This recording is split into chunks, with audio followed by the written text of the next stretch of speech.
한국불교 금강선언 총재 화란 스님과 함께 알기 쉬운 불교 이야기에 대해 배웁니다. 부처님께서 처음 탄생하셨을 때 부처님의 상을 봐줬던 아시타 선인이 있었다는 말씀을 일찍이 드린 바 있습니다.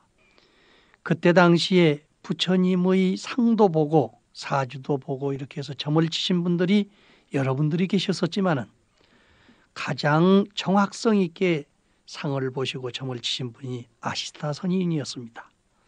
이분은 부처님을 보고 장차 출가해서 성도에서 3계 사생의 자부가 될 것이라는 것을 예언을 하셨고, 그분은 그 자리에서 눈물을 지었습니다. 정반왕께서 왜 우느냐? 우리 아들한테 불길한 상이라도 있어서 우느냐 하니까 그게 아니고요. 저는 이 태자님께서 성불해서 중생의 어버이가 되시기 전 3개월 전에 죽게 될 것입니다. 그래서 이분 법문을 듣지 못하는 것을 안타깝게 생각해서 울고 있습니다. 이렇게 했습니다.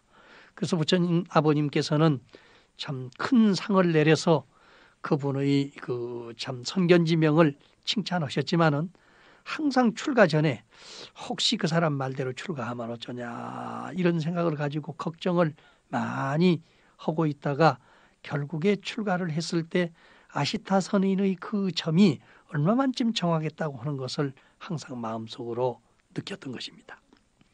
그런데 그 아시타 선인의 조카 가운데 나라타라고 하시는 분이 있습니다. 이 나라타는 숙부가 돌아가신 뒤에 그 뒤를 위해서 새로운 명성을 얻어가고 있었어요. 관상 보는 것을 잘 숙부 옆에서 시봉을 하면서 봤기 때문에. 그런데 사실은 아시타 선이 돌아가시면서요 부탁을 했습니다. 내가 죽은 뒤에 한 3, 4개월 있으면은 이런 성자가 나올 거다. 그럼 너는 그분을 쫓아가서 제자가 꼭 되도록 내가 부탁드린다. 이런 말씀을 했습니다마는 너무도 그 젊은 사람이 또 관상을 보게 되니까 아시타신 삼촌 뒤를 계승해서 하다 보니까 손님들이 끊임없이 몰려오거든요. 그래서 그 재미에 어느 정도 소문은 듣기는 들었지만은 다 잊어버리고 그냥 자기 일에 충실하고 이렇게 살고, 나도 이제 삼촌 아시타 선에 지지 않을 정도로 이렇게 명성을 얻어가지고 살아야 되겠다 이런 생각을 가지고 열심히 관상을 보고 있었습니다. 근데 하루는 간디스 강가에 나갔다가 아름다운 두 처녀가 은을 가득 담은 금바루와 금을 가득 담은 은바루를 한 손에 들고요 서서 노래를 부릅니다. 뭐라고 부르냐면은 무엇이 자제하기에 물든다 하고, 어떤 것을 청정이라고 하고, 어떤 것을 어리석다고 하는가.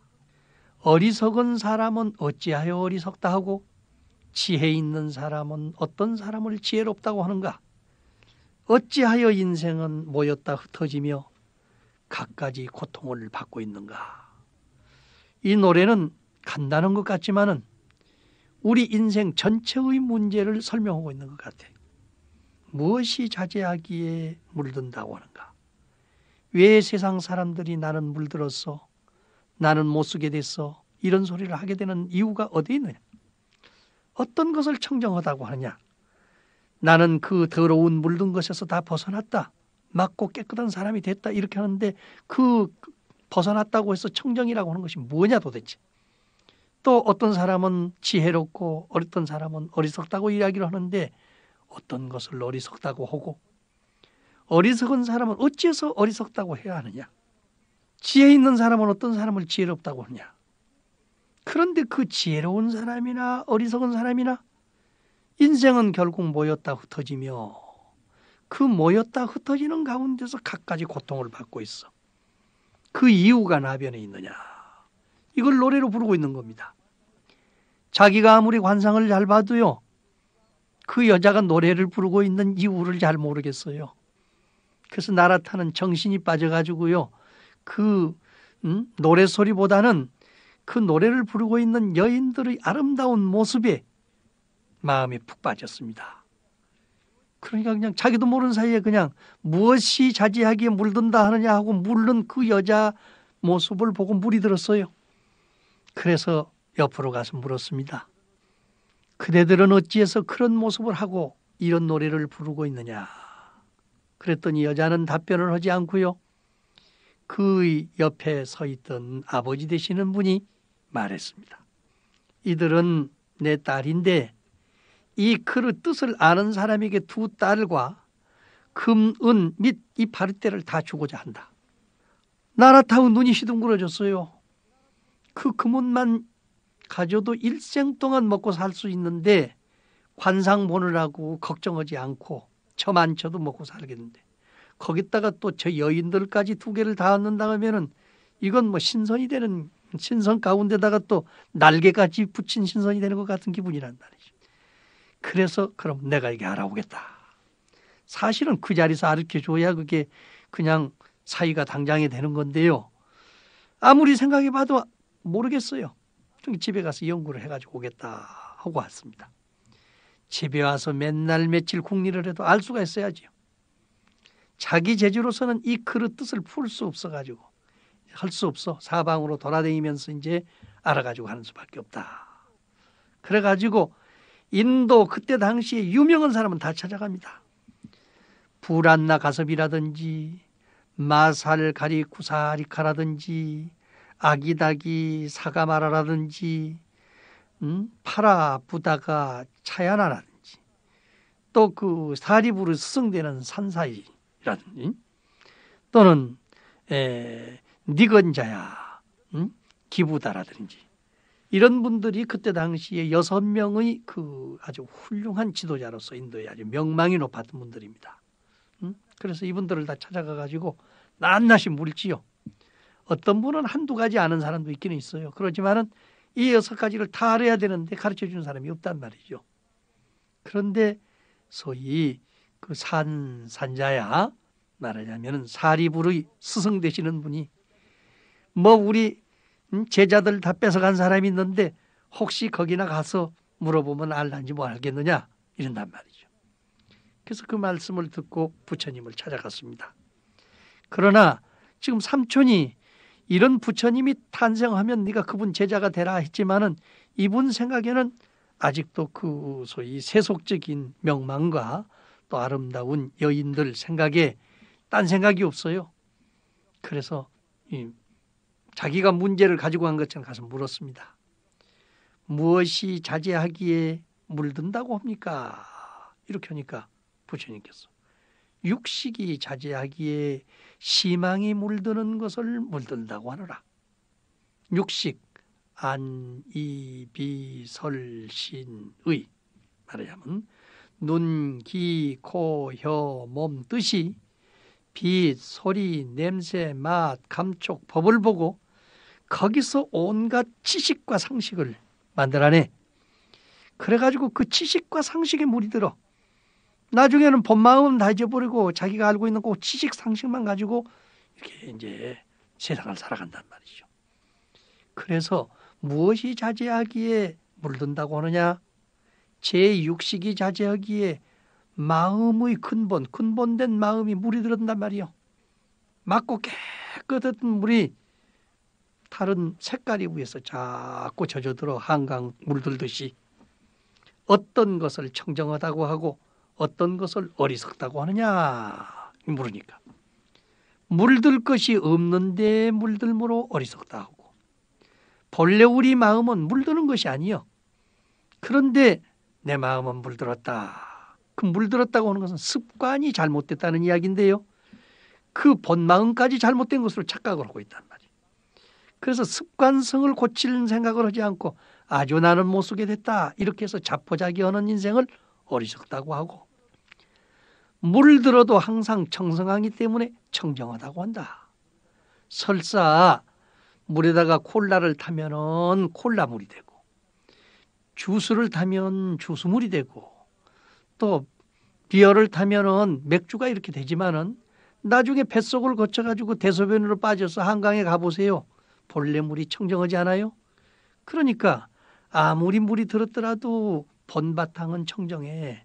그런데 우리 마음은 본래 그런 것인데 그런 줄을 모른단 말이죠. 그래서 물들 것이 없는데 물들므로 어리석다고 하고 물을 들어도 항상 청정하기 때문에 청정하다고 한다. 얼마나 쉬운 이야기입니까? 그러나 본성 밑바탕을 보지 못한 사람은 감히 이런 이야기를 할 수가 없지요. 어리석은 사람은 어찌해서 어리석으며 지혜 있는 사람은 어찌해서 지혜롭냐 이렇게 물었더니 큰 물에 빠진 자를 어리석다고 해. 큰 물은 무슨 물입니까? 바로 생사의 물에 빠진 사람. 죽고 삶에 좌우되는 인생. 아주 어리석은 사람이에요. 방편을 알아서 어리석은 자를 구하는 자를 지혜롭다고 한다. 물에 빠져서 허덕이고 있으면은 반야선을 가지고 가면 태울 수가 있어? 태울 수가 있단 말이에요. 미루는 사람은 꼭 저 강물을 내가 헤어서만 건너가야 된다 이렇게 생각하는 사람도 있지만은 좋은 튼튼한 배만 가지고 가면 사람만 구조하는 것이 아니라 자동차도 싣고 기차도 싣고 비행기도 싣고 다 건널 수가 있단 말이죠. 그래서 큰 물에 빠진 자를 어리석다고 생사의 파도에 빠져서 허덕이고 있는 사람을 어리석다고 이야기하고 그 파도를 잠재우고 반야의 배를 가지고 생사의 바다를 건너주는 사람을 지혜롭다고 한다. 어떤 것을 모였다 흩어진다고 이렇게 말하느냐? 물속에 파도가 그치면 거품도 없어져. 물속에서 파도가 생기면 한 파도 속에서 만 파도가 생깁니다. 만 파도 속에서 거품이 생깁니다. 그러나 바람이 그치면은 파도도 없어지고 거품도 없어지게 돼 있어요. 우리 마음 속에서 한 생각 자면은 만 가지 번뇌의 파도가 쉬게 됩니다. 그 속에서 일어나는 인과응보의 거품이야 더 말할 수 없지요. 다 쉬게 되는 거지요. 그러니까 이것이 바로 모였다 흩어졌다 모였다 흩어졌다 이 인생이란 말이에요. 그 청정한 물 속에서도요 한 생각 일으키면 파도가 나. 일파자동 만파수 그런 이야기가 있죠. 어떤 사람이 천척사론직하수 천자나 되는 낚싯줄을 가지고 맑고 깨끗한 물에다 탁 던졌습니다. 그랬더니 한 파도가 일어나니까 만 파도가 쭉 타고 난단 말이에요. 일파자동 만파수. 야정수한 어불식. 그래서 내가 그 고기를 낚으려고 낚싯줄을 탁 던졌더니 고기들이 그 물 파도 그림자를 보고 다 도망가서 물지를 않아요. 그래서 온 배에다가 밝은 달덩어리만 가득 싣고 혼자 돌아왔다는 유명한 시가 있습니다. 이와 같이로 우리는 내 한 생각 속에서 그 어떤 사람은 노래 있듯이 왜 잔잔한 물에다가 돌멩이를 던지느냐 이런 노래도 있는데 우리가 왜 잔잔한 물에다가 스스로 파도를 일으켜 가지고 거품을 일으켜 해서 거기서 입맛을 버리게 만드느냐가 말이죠. 그래서 나라타가요 이 말을 듣고 너무너무 놀랐습니다. 그 많은 선생님을 찾아다니면서 온갖 방법으로 다 배웠는데도 소용이 없었는데 부처님이 그냥 단번에 무엇이 자제여기에 물든다 합니까? 그러니까 제6식이 자제여기에 희망이 물드는 것을 물든다 한다. 어떤 것을 청정하다 하고 어떤 것을 어리석다고 합니까? 물들 것이 없는데 물들므로 어리석다 하고 물들어도 항상 청정하기 때문에 청정하다고 한다. 어리석은 사람은 어찌해서 어리석으며 지혜 있는 사람은 어찌해서 지혜롭습니까? 큰 물에 빠진 자를 어리석다고 하고 방편을 알아서 어리석은 자를 구하는 자를 지혜롭다고 한다. 어떤 것을 모였다 흩어진다고 합니까? 물속에 파도가 걷지면 거품도 없어지는 것이다. 본래의 자기 모습으로 돌아간다 말이죠. 번외망상이 끝나면은 본래 붙여요. 나라타가 이대로 외워가지고 가서 이제 찾아갔더니 그때까지도 있어요. 가서 자신 있게 대답을 했습니다. 그랬더니 그 여인들의 아버지께서 하는 말이 이를 아는 사람은 보통 사람이 말할 수 있는 게 아니에요.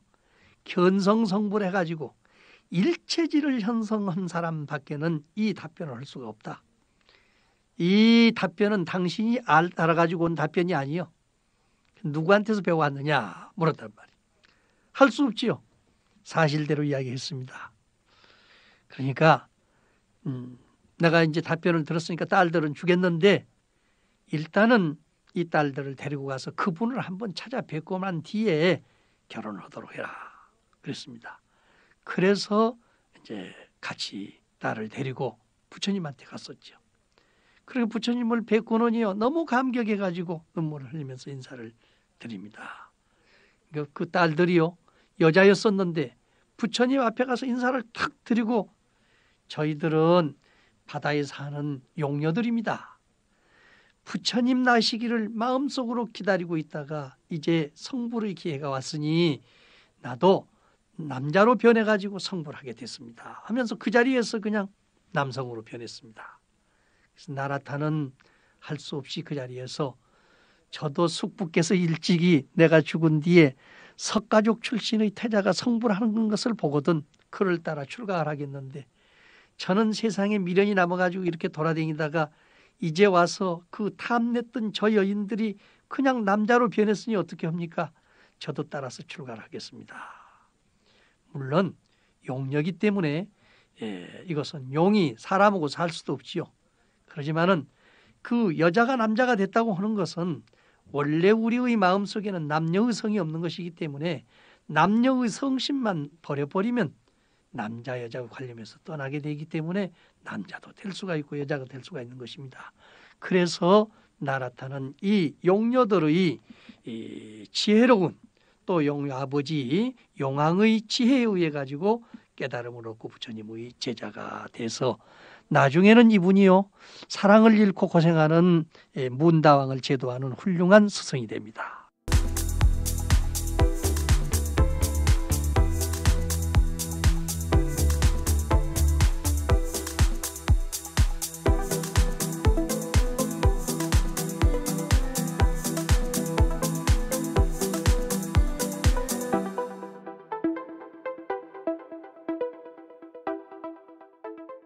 그동안 우리 부처님께서 교화를 펴나오시는 가운데서 만나는 사람마다 그 시대의 주인공들이고 한 단체의 단체장들은 이런 상당한 수준에 있는 사람들을 만나서 서로 대화를 나누다 보니까 매우 불교가 지적인 면으로서만 지향해 나가는 그런 경향이 있습니다. 그러나 초창기 불교는 나라의 임금님이 기유를 해서 제자가 되어 있고 뿐만 아니라 종교의 유명한 지도자들이 된 뒤에 특히 대학자로서 디카나카 같은 분들 또는 부처님과는 관계없이 출가를 해서 사선팔정을 거의 익히고 오신통을 구족했던 부르나 미다라니자 같은 그런 훌륭한 인격자 또 관상잘보기로 유명한 아시타 선의 조카 나라타와 같은 선인 같은 이런 분들이 마침내는 용왕과 더불어서 와가지고 문답을 나누고 출가를 하게 되기 때문에 그 내용이 아주 매우 철학적이고 또 종교적인 차원을 넘어선 것과 같은 그런 기분이 날 정도로 그 충실한 내용을 가지고 있습니다.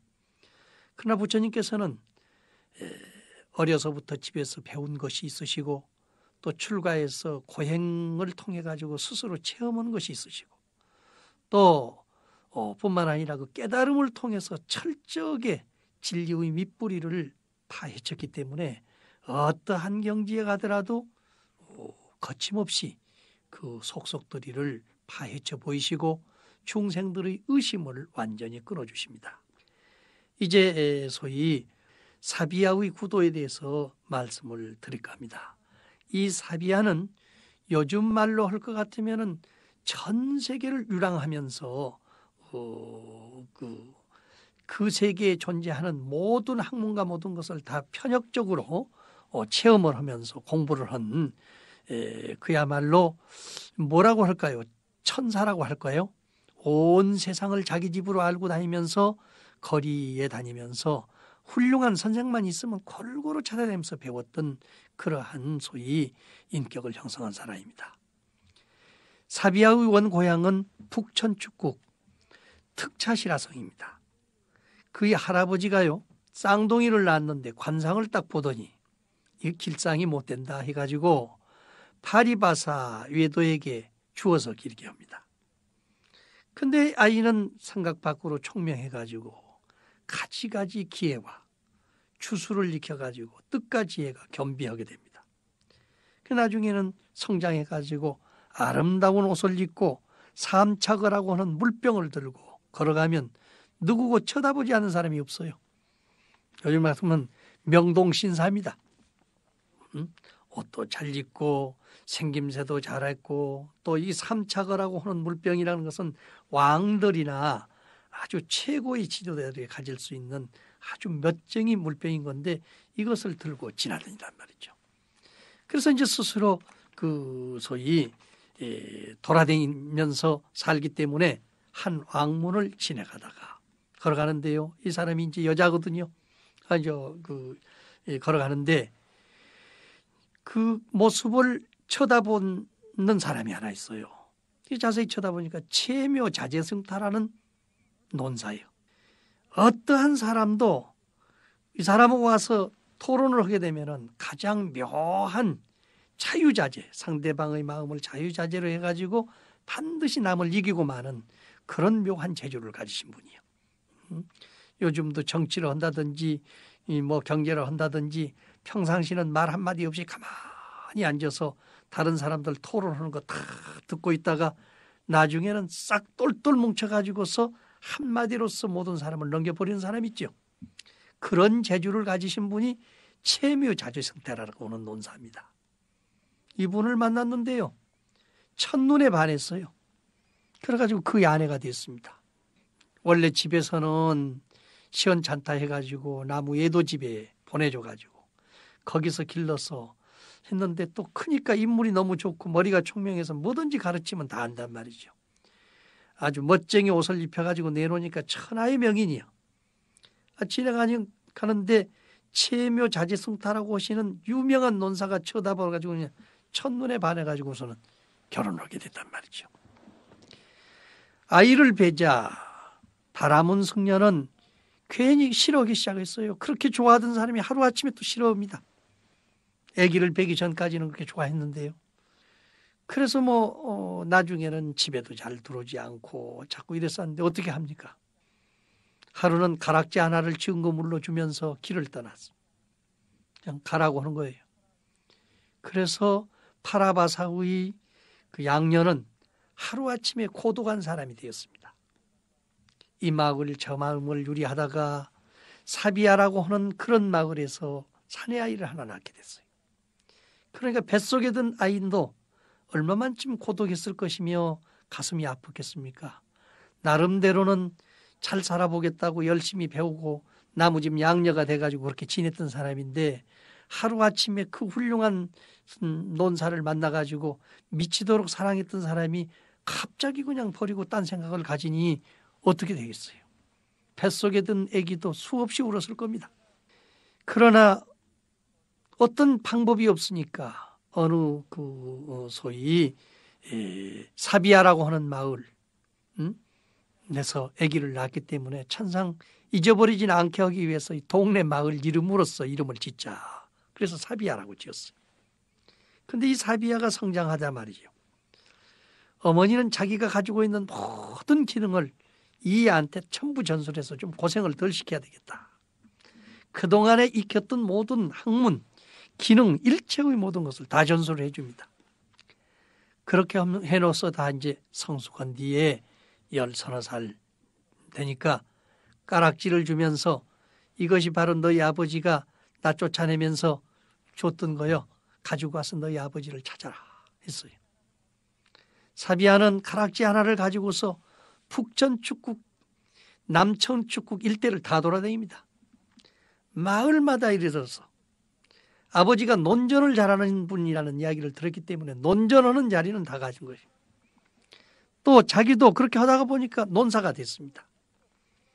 그래가지고 어떻게 하다가 보니까 어느 장소에 가니까 대논전이 벌어졌어.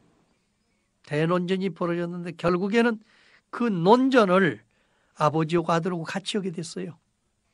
그래서 아버지를 만나가지고 아버지께서 갖가지 도수를 가르쳐줍니다. 더 배울 것이 없을 정도로 아주 철저하게 가르쳐줘요. 그런데 사비아는 늘 그런 생각을 합니다. 세상에 돌아다니다 보니까 많은 비구 스님들도 계시고 또 구도자들도 계시고 그런데 대개 보면은 형상이 주로 구도자요. 형상 내용이 좀 빈약한 그런 분들이 많이 있는 것을 알게 됐어요.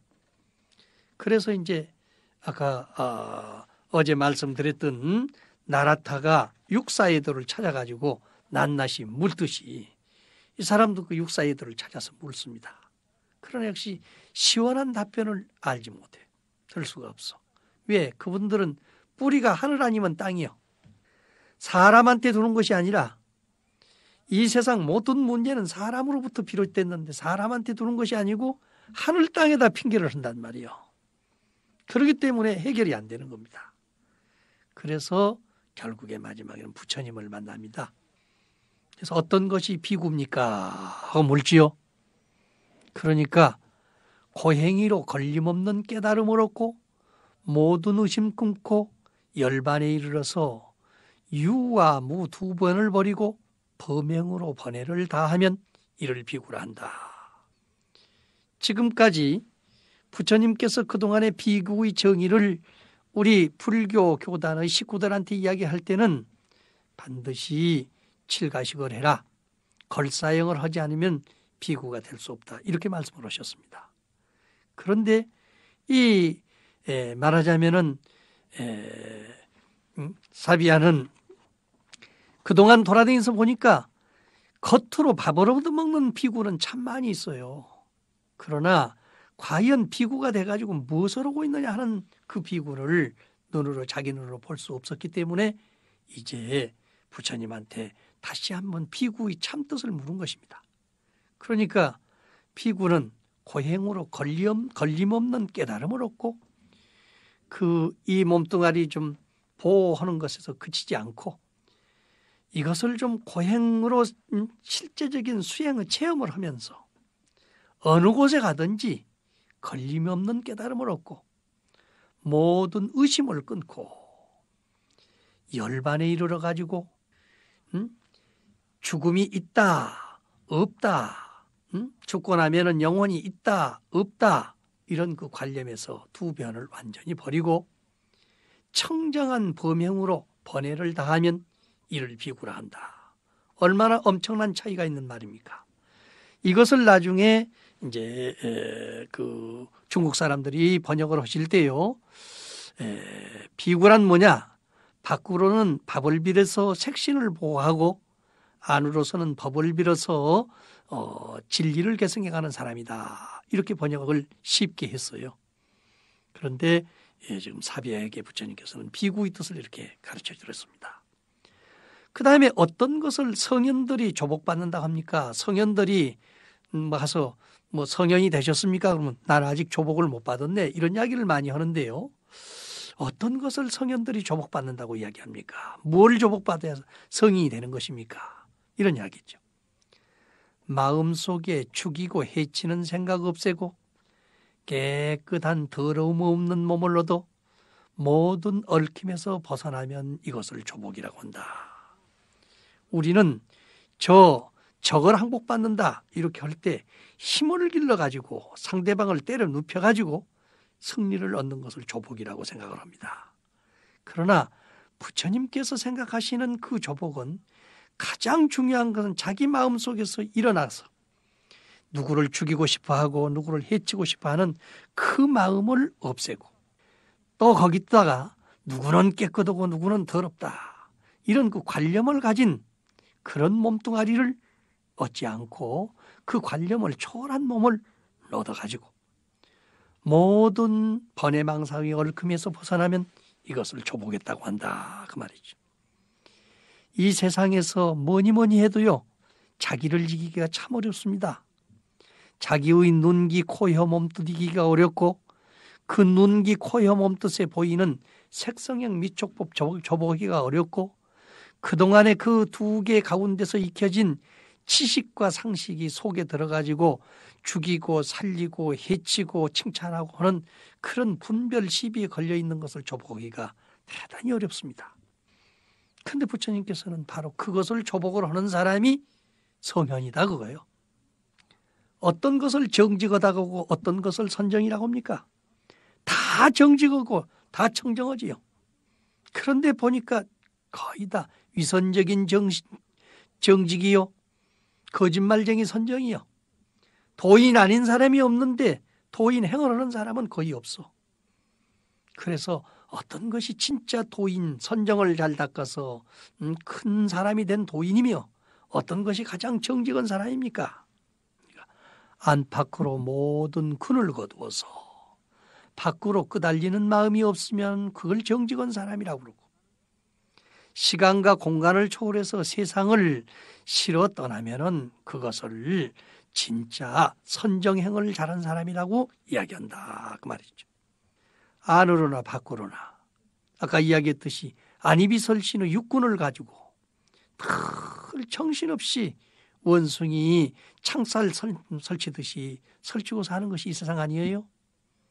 그런데 그런 것을 싹 걷어가지고 밖으로 아무 생각 끄달리는 마음이 없으면 그 사람이 가장 정직한 사람이요. 그 바깥 물건을 보고 어떻게 하면 저것을 내 것을 만들고 정직한 척 하면서도 사람을 시켜서 유도해가지고 그 사람도 물들게 만들고 자기도 나중에 못 쓰게 되는 그런 사람은 비정직인이요. 시간과 공간을 초월해서 내가 말하자면 10년 동안 참선 공부했다, 20년 동안 연불 공부했다, 시간만 따져가지고서 내가 정말 공부 잘했다, 이렇게 주장하는 사람들이 있는데 그 시간과 공간을 초월해가지고 세상 모든 번외망상을 싫어해가지고 떠나면 그것을 선정행을 잘한 사람이다. 이 말을 잘못 이해하면요, 세상을 싫어하다가 떠난 사람이라고 잘못할 염려가 있습니다. 그게 아닙니다. 세상이야 무슨 잘못이 있습니까? 사람이 세상을 더럽게 보면 세상이 더러운 것 같이 느껴지고 좋게 보면 좋게 보여지는 것이지요. 물건 자체에는 잘못이 없어요. 사람 자체에 문제가 있는 것입니다. 그러니까 참선 잘하는 사람은 어떤 사람이냐? 바로 시간 공간을 초월해서 언제 어느 곳에서나 가장 훌륭한 일을 하고 마음이 안정된 사람이다, 이런 이야기. 어떤 것을 범행이라고 하고 어떤 것을 깨달았다고 합니까? 모든 죄를 버리고 때에 얽힘이 없이 선정을 닦아서 번뇌의 바다를 건너면 이것을 범행이라고 하고, 복덕으로 생사바다를 건넌 이를 깨달은 자라고 한다, 그 말이죠. 모든 죄 없는 사람이 어디 있어요? 앉고 눕고 걷고 모두가 죄 덩어리입니다. 그러한 죄를 자기는 아주 청정한 척하고 그 속에 얽혀 있으면서도 가장 해탈한 척하고 제가한데, 그러한 죄를 버리고 또 그 얽혀 있는 그런 모든 것도 없이 해가지고 선정을 닦아서 번뇌의 바다를 건너간 사람, 이 사람을 범행한 사람, 범행이라고 불러. 복덕으로 생사의 바다를 건넌 사람들. 이 세상에는 바짝 마른 지혜로 나무 잘못만 보는 사람들이 있습니다. 안 됩니다. 사비아의 마음은 끝이 없었어요. 무엇을 청정이라고 합니까? 무엇을 복정이라고 합니까? 모든 업보를 보던 것을 청정이라고 하고, 일체 지혜를 얻어서 인천의 공양을 받는 것을 복전이라고 한다. 이렇게 해서 사비아는 곧 인간의 참 모습이 무엇에 있다는 것을 깨닫고 부처님의 제자가 되었습니다.